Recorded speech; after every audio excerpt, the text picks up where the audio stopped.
Hey folks, if you're watching this, I hope you're sitting down. You might want to grab a loved one and hold them. You might want to grab a teddy bear and hug it close because I have some horrible news. I don't know how else to say this, but we have lost the battle against climate change. For those who have been paying attention, back in July of 2019, it was announced, it was reported that we have about 14 months to act. We have about 14 months to get serious about climate change. And I'm taking it at face value because who am I to question the science? And now it's December of 2020. It's more than 14 months later, and I'm not sure that we've made enough sacrifices to Goddess Greta. Now, some people have tried to step up. We've had some heroes try to save us from climate change, like California Governor Gavin Newsom. He's making it illegal to sell gas-powered vehicles in the state of California, but that does not start until 2035. So a little too late there, Governor Gavin. We needed this 14 months ago. You're too late! We might as well keep burning fossil fuels so that we can enjoy whatever precious little time we have left on this planet before climate change kills us all. I mean, with the rate the sea levels are rising, I mean, the oceans are they're probably just going to swallow all of us land dwellers whole. It'll probably happen any day now. Of course, this probably won't stop the next president, our president-elect, jibber-jabbering Joe Biden and his trusty sidekick, cackling Kamala Harris, from joining the dumb Paris Climate Accords and trying other means to regulate fossil fuel energy. Even if they don't get a Green New Deal or some other legislation through Congress, they probably have a variety of regulatory agencies and executive orders at their disposal. Just another day in this wonderful Ayn Rand, unfettered, unregulated capitalist paradise that is the United States of America. So much capitalism that the government is taking money from everyone so that they can send $10 million to countries like Pakistan for gender programs and hundreds of millions of dollars more to countries like Colombia in an effort to reduce cocaine production. We also have this new $1 trillion stimulus package that's aimed at helping Americans who have been hurt, who have been destroyed by the unfettered, unregulated capitalist COVID lockdowns. I guess every American is going to get a check for $600, and according to this Wall Street Journal graphic, the rest is going to unemployment insurance, schools, small businesses, and other programs. But we all know where the rest of that $700+ billion is going to. Jeff Bezos and Bill Gates and Elon Musk and Warren Buffett and the rest of the 1% and the corporations, because again, this is all capitalism's fault. It was the rich and the corporations and free market capitalism that closed down your restaurant and closed down your bar, closed down your nightclub, closed down your gym, closed down your hair salon, and imposed fines to the tunes of tens of thousands of dollars to people who dared reopen. I often hear people argue that capitalism alleviates poverty better than any other political system. Oh, really?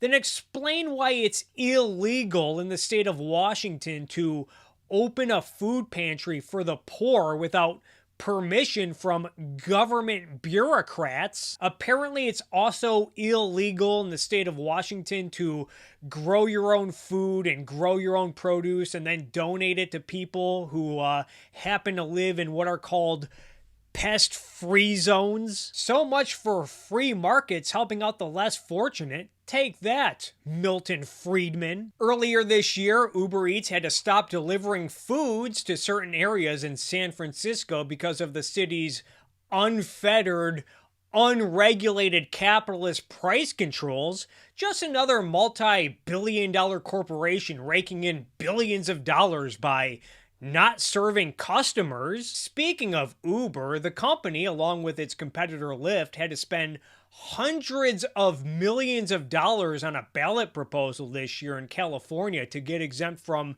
California's hyper-capitalist AB5 law, which made private contracting illegal for a lot of workers. The proposal ended up passing, but it only exempts the greedy rideshare industry. Meanwhile, the hyper-capitalist AB5 law is still in effect for many private contractors who lost their jobs, lost work, thanks all to unfettered, unregulated capitalism in California. And thanks to our laissez-faire capitalist president, Donald Trump, we have even more unfettered, unregulated capitalism in America. For the last 4 years, President Trump has engaged in a trade war by imposing tariffs on American businesses to the point where the Trump administration had to bail out American farmers by tripling farm subsidies. President Trump also signed a variety of executive orders to control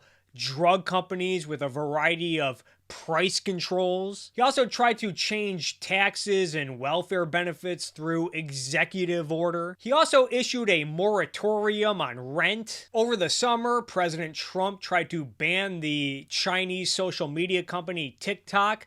Then when Microsoft offered to buy the US branch of TikTok, the Trump administration got in the way, denied Microsoft from buying TikTok before granting approval to his buddies over at Oracle. And now President Trump is trying to strip social media companies of their Section 230 immunities. Speaking of which, politicians of all political backgrounds have been trying to go after big tech all year, and it's frustrating to watch because it seems like every month these politicians try a new excuse to go after big tech. At first they tried the free speech excuse, but it turns out that the First Amendment of the United States Constitution does not guarantee Americans a right to a social media account with a private company. Then they tried calling these social media companies and these big tech companies, they tried calling them monopolies because, for those who don't know, here in unfettered, unregulated capitalist America, we have these things called antitrust laws, which makes the free market even freer by giving politicians the authority to break up companies for the crime of being too successful. Antitrust laws also force companies to get permission from government bureaucrats to purchase their competitors. Anyway, the monopoly argument doesn't work with big tech because there's more than one company. If there's 4 or 5 companies in a market or in an industry, then it's definitely not a monopoly. Then they tried arguing that Section 230 creates this dichotomy between platforms and publishers, but it turns out that what the law really does is give companies legal immunity from litigation and bullshit lawsuits if someone uses their product or service to harm other people. So none of those excuses work. So now they're trying to argue that Section 230 is a national security threat. Nigga, get the fuck out of here. But you know what? Maybe it's time to stop complaining about President Trump and his unfettered, unregulated capitalist agenda because he's on his way out and we're about to get jibber-jabbering Joe Biden's unfettered, unregulated capitalist agenda. Considering that 2020 was the year of COVID, what we should really discuss is America's hyper-capitalist healthcare industry. And we cannot talk about America's unfettered, unregulated capitalist healthcare industry without talking about the FDA, a government agency that took about 10 months to approve an mRNA vaccine and other vaccines because they were really busy with important stuff like outlawing flavored e-cigarettes and reviewing requests from free market Republican senators